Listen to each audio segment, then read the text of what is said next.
We all want happiness, but it always seems to be just around the corner. How can we find the happiness that our hearts long for?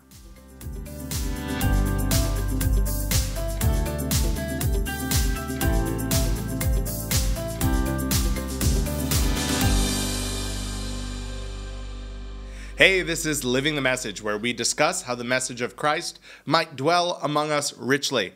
I'm Pastor Eric Targe, and I'm here with Senior Pastor of the Moody Church, Philip Miller. Hey, Philip. Hey, Eric. How are you? Doing good. We're Awesome. talking today about Solomon. Yes, King Solomon. King Solomon. I always preferred his Hebrew name, Shlomo. I just think that just carries this beauty. Like nothing like really hits you like King Shlomo. Am I right? That's very funny. Okay. So glad you find that enjoyable. Well, who was it before? You said, what's his name? Naaman. Like you told everyone Naaman's real name, but you didn't tell everyone Shlomo's real name. That's a good name. It's a good name. So tell us, what was King Shlomo's identity trap? Solomon, for those who are not following. So he's, we got this little schema, and I think the thing underneath for him is satisfaction. He's trying to be happy. We really see that clearly in Ecclesiastes, that he's looking for pleasure in all of these things, all that life can offer, and he's doing that primarily through possessions, whatever he can accumulate, wealth, resources, buildings, palaces. He's just accumulating everything. And of course, what's amazing in the book of Ecclesiastes at the end, he says it was really empty. It's an empty bag. Like all this stuff, you can get to the top of the world, have everything you ever dreamed of, all your dreams come true, have all the resources and assets and pleasure in all the world, and at the end of the day, it's an empty cup. Yeah. And which I think is a really important word for us to hear in our Western cultural moment, which is so obsessed with accumulating everything, materialism. That's how the world runs in the West. And I think Solomon's words are prophetic for people like us. Now, one of the points that you made in your sermon about Solomon was that he took how many years to build his palace? He took 13 years to build his own palace, 7 years. But for the temple. 7 years for the temple. Yep. So 13 years for the palace, 7 years for the temple. And you made a point that you said, look at how much time he invested in himself rather than investing in God's place, like, right? God's palace, the temple. But we got a text-in question about that from our good friend Linda. Linda, thank you for texting in. And know that you always can text in anyone to us at 312-682-1888. We love hearing from you, whether it's a question, encouragement, or whatever it is. But Linda was asking if David was preparing the temple. That's Solomon's father, for those who are new to this. If David was already preparing for the temple, and God told him, remember, God said, "No, you can't build the temple. You're too violent of a man. Spill too much blood. Don't want that associated." Wouldn't Solomon have been like, well, we already have the materials ready. We've already got the blueprints kind of associated. Sure. Yeah. Wouldn't that account for Sped up the process. for less time? Sure. So, Linda, I think it's a great question, and I'm glad we're addressing it. Yeah, I think that's a fair point. And we don't know how much time that saved Solomon.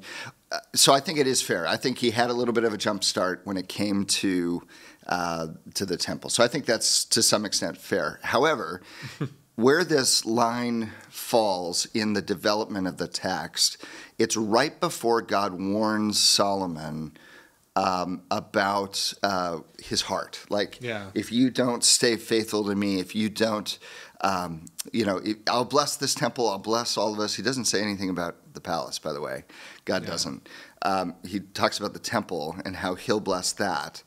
But then he warned Solomon. He says, "Be careful. If your heart strays, if you don't keep my words, if you aren't faithful, then all of this will unravel." Right. The second time he appears to Solomon, and then immediately after that, we see him accumulating wealth, accumulating horses, accumulating wives, accumulating all of this. And then right after that is God says, because you've done this, I'm taking the kingdom away. So I would suggest that where it falls in the narrative sequence, you're supposed to say, wait a minute, why did he spend almost twice as much time on his own palace rather than on the temple? And both of them are impressive construction project lengths, right? You take 7 years on anything, that's a big project. 13 years is even more massive. Totally. So part of it is to try to say, look at how big these projects were, look at how grand they were, look at what an accomplishment this is that Solomon's done. But the other side of it is to see the ratio and go, wait a minute, something's starting to be off. Just like in the beginning, it says Solomon loved the Lord God, and he followed him, but he sacrificed on the high places. It's like there's something off here. From the very beginning all the way through, Solomon's like, he's a really good guy at some level, and yet there's a shadow side that's eating away at the undercarriage of this life, and it's ultimately going to be his demise. And so I think you get the narrator is giving us little hints along the way of like, something's off. Yeah. And I think that ratio of years is one of those things. No, so that makes a lot of sense. I think it's a fair point. He did have a head start, but I think on the flip side, I still think the narrator is nudging us to say, pay attention to these little things that turn into big things over time. I mean, even with a head start, that amount of time to build your own palace is kind of excessive. yeah. I mean, it's a long time. Now, I mean, if you think about it, like this is the ancient world where we have like the wonders of the ancient world, right? We've got the hanging gardens of Babylon. We've got so like this idea of very over the top building projects is not it's not out of sync with the ancient world. And but that's the problem, right? Yeah, it's not out of sync because God keeps telling Israel, like, you're supposed to be different. You're supposed to be different. Don't accumulate wives. Don't accumulate riches. Don't accumulate horses and chariots. Like this is not the way. Because Israel is meant to be different. It's supposed to be a shining light that says God is our king and our protector ultimately. And so we don't have to live as if all these possessions are what's going to make us happy, because we have a God who is going to protect us, defend us, and make us happy in the end. Now, you said that Solomon sought satisfaction through possessions. Sure. And I know that at Moody Church especially, we have quite a few people that just don't have a lot of possessions. It's kind of just like I love that it's part of our history here, right? Like on the signpost outside of our door, ever welcome to this house of God are the strangers and the poor. And I think especially for those who'd be like, hey, listen, I'm that latter group. I'm the poor. Mm-hmm. Can I seek satisfaction through possessions? Like, do you have to be wealthy, would you say, to do this? No. So here's the thing about, possession. If you build your life to try to have things, right, to be happy in things, that can be small things or it could be big things. So even you don't have to have you don't have to be Solomon with a $1.5 billion annual income. Yeah. Like very few of us are ever going to have that kind of largesse, right? I mean, he lived this on a scale that we can't even begin to imagine, most of us, right? And yet we can still live as if, we're constantly shopping, or we're browsing on our phone of the things we want to purchase, or we're looking at houses and real estate, like, oh, wouldn't it be cool if we lived there? And, just like this stoking of discontentment of well, I'll really be happy when I finally get that car, or when I finally am able to shop at that store, or when I finally get the dream whatever, or I'm able to upgrade, and like this just constant, I've got this acquisition mindset of my happiness is always one purchase, one acquisition, one achievement, one big thing away, right? Like that kind of. So you can have almost nothing and still live like that. Yeah. Right? Where you're just always looking for the next thing. And so I think we're looking at the mindset, the heart posture of I'll be happy when.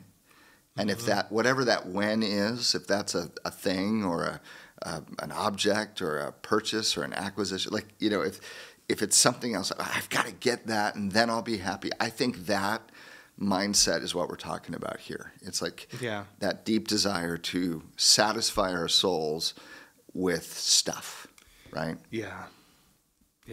No, that makes a lot of sense. So if you're wealthy, let's say you're on the other side of this. If you're wealthy, how should you steward that, would you say? Like, what's the right way to how would you say Solomon should have stewarded his wealth? Sure. Yeah, well, so I think the important thing to remember is that things are not intrinsically bad things, right? Like God has given us. There's so many good things in this world to enjoy, and God gives them as good gifts to be enjoyed. I think it's amazing that, like, breathing doesn't give you much, right? You just kind of breathe, and you don't even notice you're doing it, right? But we live in a world where there's beautiful foods that we can eat, and our palates delight in them, and they're wonderful. There's nothing much better than a great meal with great people, right? I mean, it's so enjoyable. Like, it's a gift. God didn't have to make the world like that, right? I don't think cows and horses get they're like, this grass is amazing, you know what I mean? But we get to, like, curate and culinary and, like, all these flavors, and, like, that's amazing. What an amazing gift. As a foodie, I'm very grateful for I know. And so, like, God built the world to be enjoyed. And I think we need to remember that. Yeah.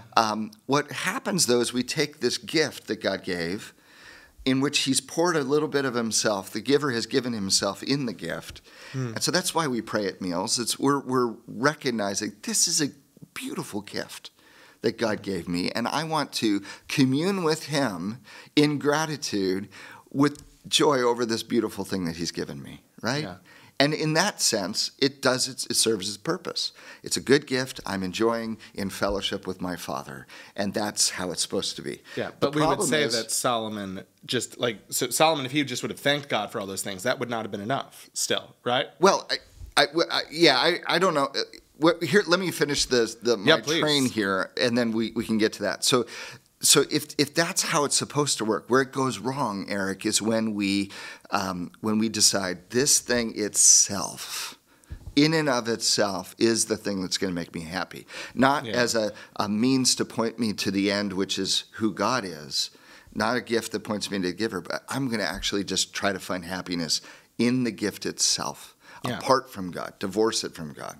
Yeah. And as soon as we do that, that meal won't all of a sudden just doesn't satisfy, because it's no longer a catalyst for worship and connection with God.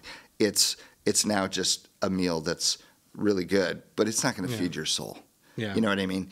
And so I think that's where it goes wrong. So if you're wealthy and you have been given good gifts, I think you enjoy the gifts that you've been given in worship and fellowship with your Creator, live in radical generosity to those around you, and don't build your life in such a way that it tethers your heart to all of these things. It will take your heart. Where your treasure is, there your heart will be also. And so I think that the biblical pattern is neither poverty nor riches. God, give me neither poverty nor riches. If I was poor, I'll be so desperate, I'll do some foolish things, I might steal. If I have too much, it'll take my heart away from you. Yeah. And I will no longer worship you in the way that I ought. And so I think there's the tension. Wealth in and of itself is not bad, but the love of money is the root of all kinds of evil. Yeah. And the Bible does warn us a great deal about the dangers of affluence. And so, again, we got to receive that in the West, and we have to really sit down and say, okay, what does that mean? The waters we swim in probably are overamped in finding satisfaction through possessions. Yeah. And so we got to swim upstream if we're going to be faithful to the way of Jesus.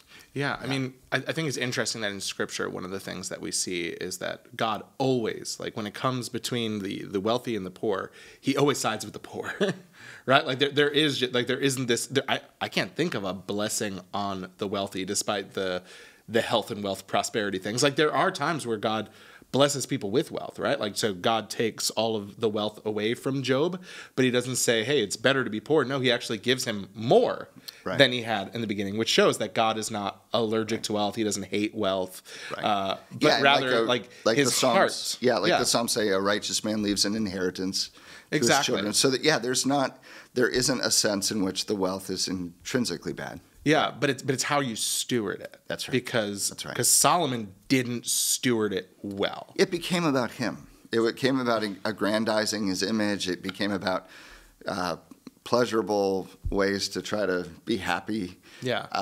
It became about him. Yeah. And I think if you look at the numbers and all of this, I mean, the amount of GDP that's going to Solomon and to sustain this one man's family in life. And admittedly, he had 700 wives and 300 concubines. Like, so it's not just him, but to sustain the royal lifestyle, it's absolutely disproportionate. So the people of Israel did not share in that wealth in the same way. And yeah.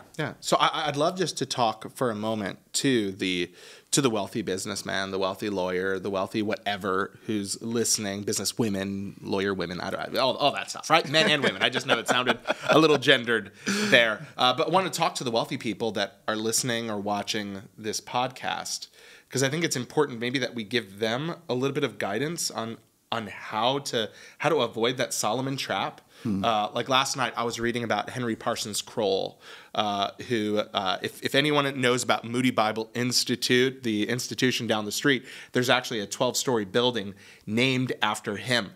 So he was, I think, one of the first chairman of the board of trustees of the Moody Bible Institute. Interestingly, one of our elders was the chairman of the board, or was on the so recently. But cool story, another time. But Henry Parsons Kroll is known because he invented Quaker oats. Interesting. Yeah, okay. Interesting. I didn't know this. I learned this last night. But he's the dude that taught people that oats are not just for horses, but people can eat. People weren't eating oats before amazing. Henry Parsons Kroll. So that's amazing. Isn't that crazy? Yeah. So like, guy got a whole bunch of money, and for 40 years of his life, he said, "I'm not going to take it all. I'm not going to take it all. I'm going to give 70% of it away." Wow. And so he only lived on 30%. And the guy's story is actually really cool because it speaks into that orphan mindset, actually. So he lost his father at a really young age to tuberculosis. He almost died, sat under the preaching of D.L. Moody, where he was, where he came to faith in Jesus. And in his response to it, I just thought it was so interesting. His response when he came to faith in Christ was, "Lord, I don't think I can be a preacher. I don't think I can be that person, but I can be a good businessman. I can be a good businessman for your kingdom." So I know some people might hear this right now and be like, "Well, I should live on 30% or live on less." But like, is that the only way? Is that a good way? To me, it seems pretty good. What do you think? What do you think? Well, so here's so I don't know what percentage it should be or whatever, but I think the mindset of like, my life has been redeemed by God. Yeah. I'm not my own. I've been bought with a price. All that I have belongs to God. So what does it mean to live with open hands? Yeah. To say yes to what God's doing, and to recognize when God's disproportionately blessed me, and how I can. Why would that be? Why would God have given me more than enough? Yeah. Right. I can live a good life, and I still have extra resources. God, what do you want me to do for the sake of your kingdom, for your name, for your glory?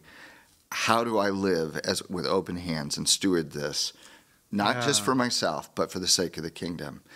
I think that's the right question. And I think different people are going to come up with different answers. Yeah. I know people who because of their family wealth or whatever, have decided, I'm just not going to work for income. I'm going to work for $1, and I'm going to donate my time, and I'm going to you know what I mean? And they could make a lot of... That's the deal with John Piper, isn't it? Like John said, he's not taking any money from speaking gigs or books. He lives off of what he has at the church because he's like, otherwise I could be rich. He's like, and he doesn't want that. Yeah, and it's an interesting. I think the danger comes in saying there's a one size fits all. Yeah. The big thing here is open-handedly before the Lord saying, what does it mean to be a generous steward of what you've given me? Yeah. And to the extent that you realize this is your identity trap, like I think you fight it differently, right? So if you know I'm prone to find happiness in my stuff by saying no to certain purchases you could make, and you just keep that quiet, but it's like I could go buy that new car. But in discipline before the Lord, I don't feel like that's the right play right now. And so I'm just going to say, you know what, Lord, I'm going to say no to that. Yeah. And I'm going to just, and just keep it to yourself. But like, let it form your heart.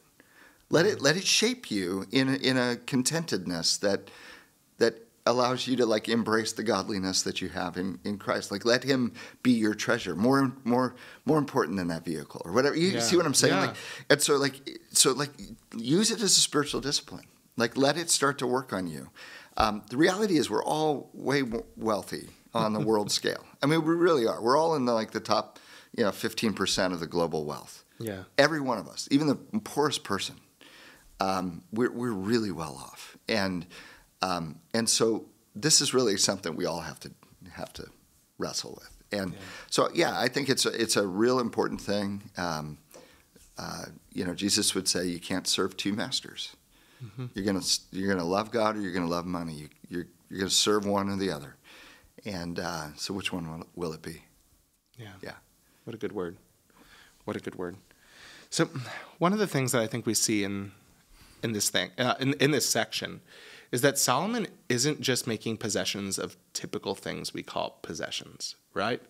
It's not just the chariots, it's not just the house, but he's actually making possessions out of people. Mm. And so we talked before already about seeking satisfaction through people, but it seems like what he's doing is different. Can you comment on that? Is there because most of us, we're not seeking to have 1,000, split concubines and wives, right? And all that, not an even split, but what would you say? Yeah. How do we commodify people? Yeah. Well, that's what he's doing. He's commodifying people. He's got slaves, and it's in the list of all the things that made him happy. Is he had slaves? So it's not the slaves for their own sake. It's what they can do for him.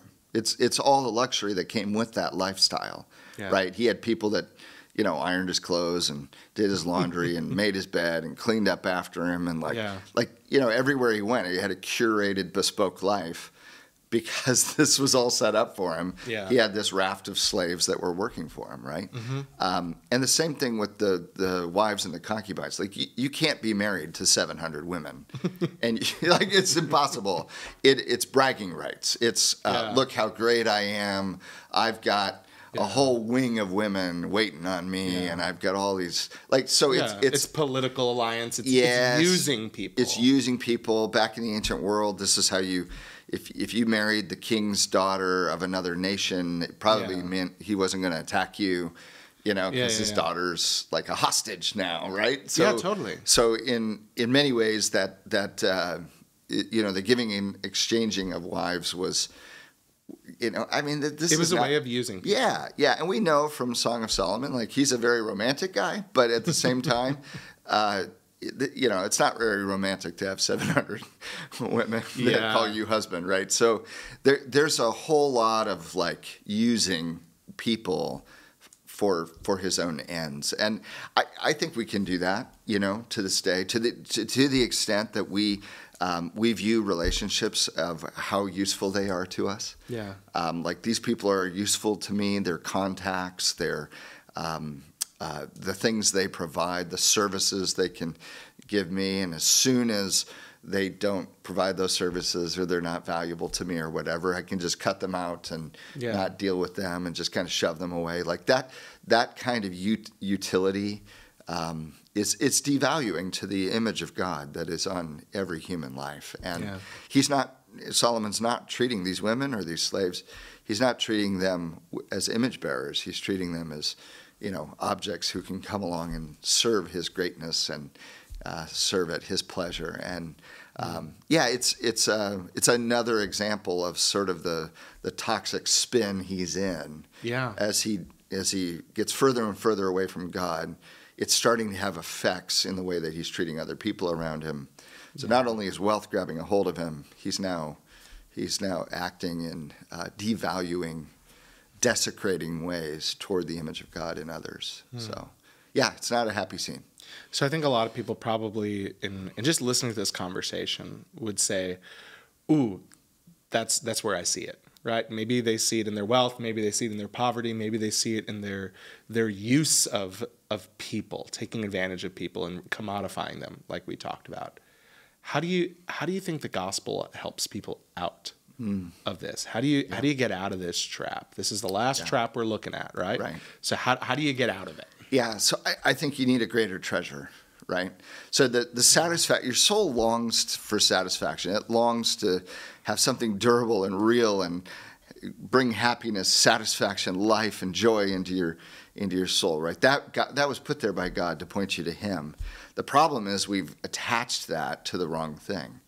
And we need a greater treasure. We need a treasure that will win the affections of our heart, that will help us find satisfaction and joy that's greater than anything this earth could ever provide. And but the good news is that meal, which can never satisfy you, and all the pleasures of life that can never satisfy, all the human companionship that will never satisfy. Like at the end of the day, all of those, like, disappointed dreams. It's like the Christmas Eve problem. Like, Christmas Eve is always better than Christmas Day because you're anticipating happiness, and then Christmas Day is always a bit of a letdown because it didn't give you what you were hoping. Yes. Right? And I feel like that sort of disillusionment happens all the time. You get that new car and it doesn't satisfy. You get that new promotion and it doesn't satisfy, and you go, wait a minute. You know, I know I spent some time with an NFL player who had won the Super Bowl, and he said this. He said, you know, the best game to win is not the Super Bowl. It's the game before the Super Bowl when you know you're going to go to the Super Bowl. That's the best day because you're still looking forward to something.